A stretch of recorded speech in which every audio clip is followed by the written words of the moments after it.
We are reading the second part, the second chapter of this, that is the book of 100 great time management ideas from leading companies around the world, written by Patrick Forsyth.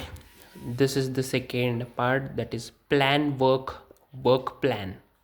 So here he has written, that is the wise saying that you should plan the work and work the plan was mentioned in the introduction. Certainly, any real progress with time management needs a plan.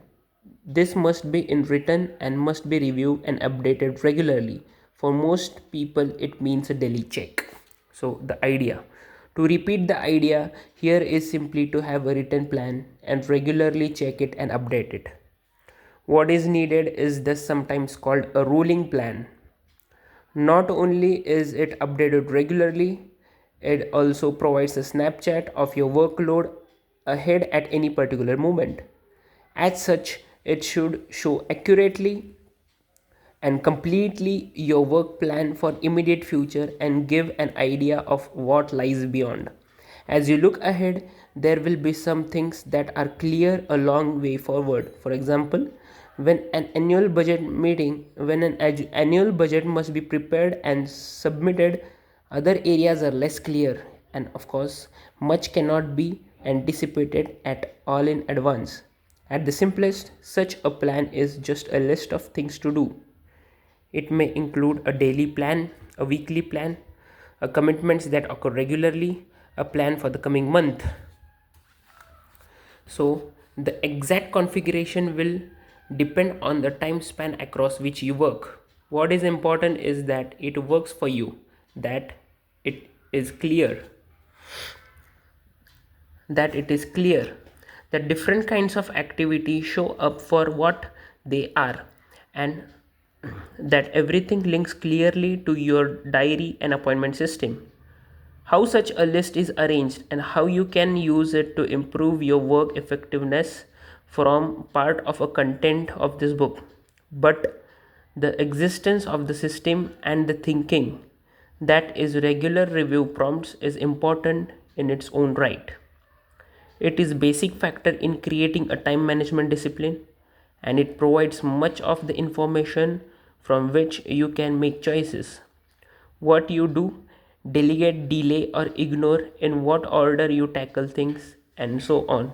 Good time management does not remove the need to make decisions of this sort, but it should make them easier and quicker to make, and it should enable you to make decisions that really do help in a positive way, so that you get more done and by the best method in the terms of achieving your aims. If this is already beginning to sound like a hard work, do not despair. I do not believe that the process of updating and monitoring your rolling plan will itself become an onerous task. It will vary a little day by day and is affected by your work pattern.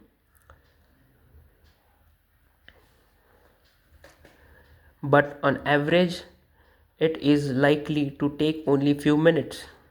I reckon I keep a good many balls in the air and am busy person. My own paperwork on this takes perhaps 5 minutes a day, but importantly, this prevents more time being taken up in a less organized juggling during the day. In practice, one point here is crucial. Some people, perhaps most, have a proportion of their day in which action is reactive. Things occur that cannot be predicted, at least individually, and a proportion of the available time is always going to go in this way. Such activity is not automatically unimportant, and the reverse may be may well be true. For example, a manager on the sales and marketing side of a commercial company may have inquiries and queries coming from a customer that are very important and must be dealt with promptly, but will nevertheless make fitting in everything else more difficult.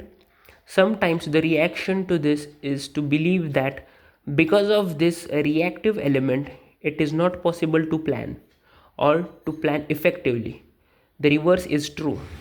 If your days do consist, even in part, of this sort of a random activity, it is even more important to plan because there is inherently less time available to do the other things that the job involves, and the time has to be planned even more thoroughly to maximize its effect. Work out what proportion of your day may be like this, and then only plan other tasks to fill the time available once the reactive element is completed. Everyone needs a plan.